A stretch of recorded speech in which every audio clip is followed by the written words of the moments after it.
Hi everyone and welcome back. This is Wendy Historian and today we are talking about One Direction and 5 Seconds of Summer. If you're a Directioner, odds are you have heard of the band 5 Seconds of Summer or at least have seen the acronym 5SOS or 5 Sauce. I am so sorry, I still have no idea how your fandom pronounces it. In fact, there's a ton of crossover between the two fandoms, and these crossover fans, who sometimes refer to themselves as OT9s, got the Easter egg of a lifetime when 5 Seconds of Summer's Old Me music video premiered in 2020. And the 5 Seconds of Summer guys ran into some familiarly dressed men.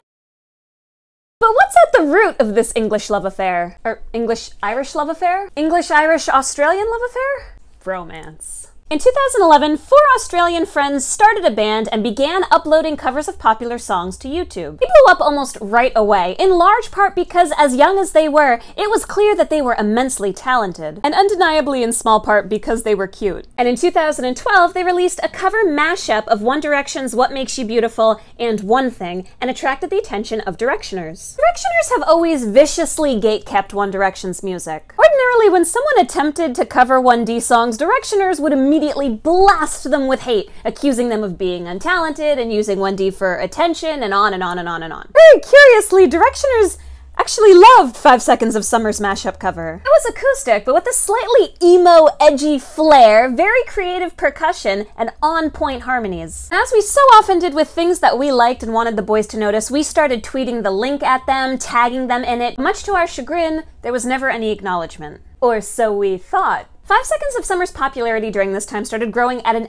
exponential rate, and a lot of us were Directioners whose attention they had caught with the One Direction cover, but had kept with their own brand of charm and talent. Now, not all Directioners were on board. A lot of them were sticking with the usual, they're just using 1D for attention, and they're untalented, and blah blah blah, but it wasn't the majority that it normally would have been. And then in November of 2012, they once again publicly crossed paths with Directioners when Louis Tomlinson tweeted out a link to an acoustic version of their song Gotta Get Out, saying that he had been a fan of the band for a while.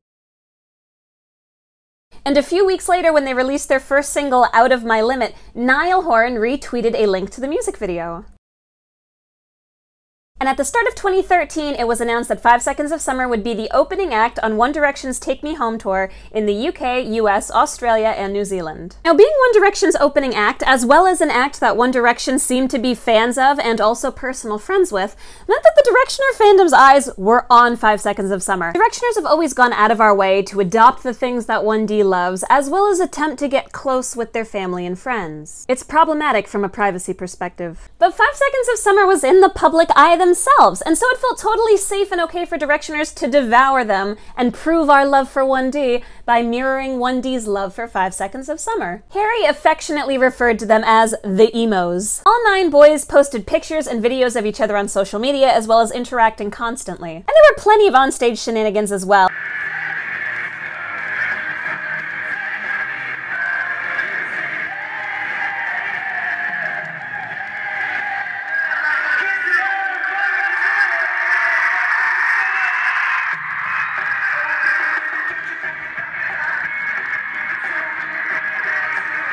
And after that, they played their own headlining tour around Australia, and it sold out, like, instantly. Then in 2014, after the release of their mega hit single, She Looks So Perfect, 5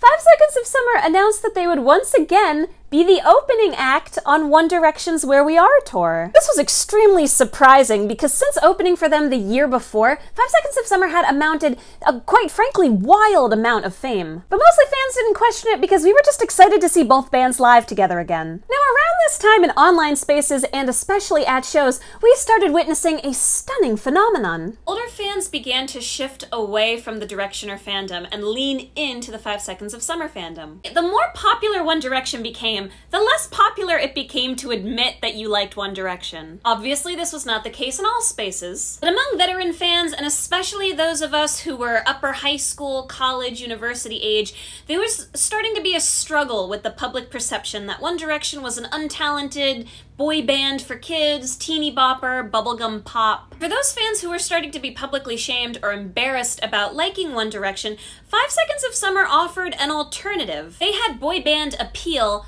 with rock music legitimacy. I went to 7 shows on the Where We Are tour, and I can't even begin to describe the nonsense of how many fans showed up wearing nothing but 5 Seconds of Summer merch, and they'd show up claiming like, yeah, I'm just here for 5 Seconds of Summer, actually. I've been a fan of theirs since the beginning, and like, One Direction? What even is that? Is that a band? I never heard of them. But then guess who would be screaming and singing every single word during One Direction's set?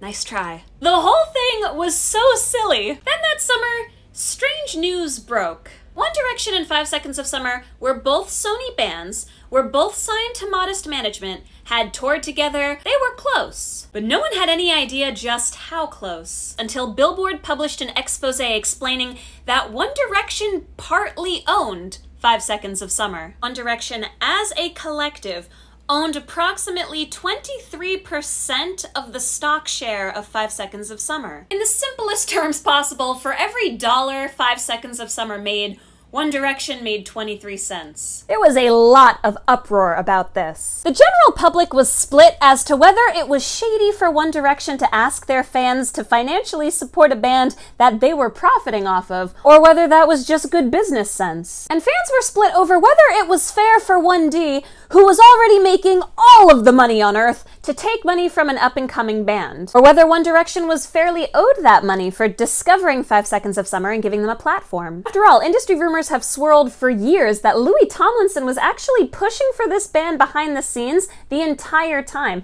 helping them make relationships with record executives and with other artists because he was so impressed by their One Direction cover. At least as of 2015, both Louis and Liam have formally resigned their shares in 5 Seconds of Summer. And though they may have gotten their start with 1D, 5 Seconds of Summer has very impressively outlasted 1D, as they are still active over a decade later, rolling out incredible song after incredible song.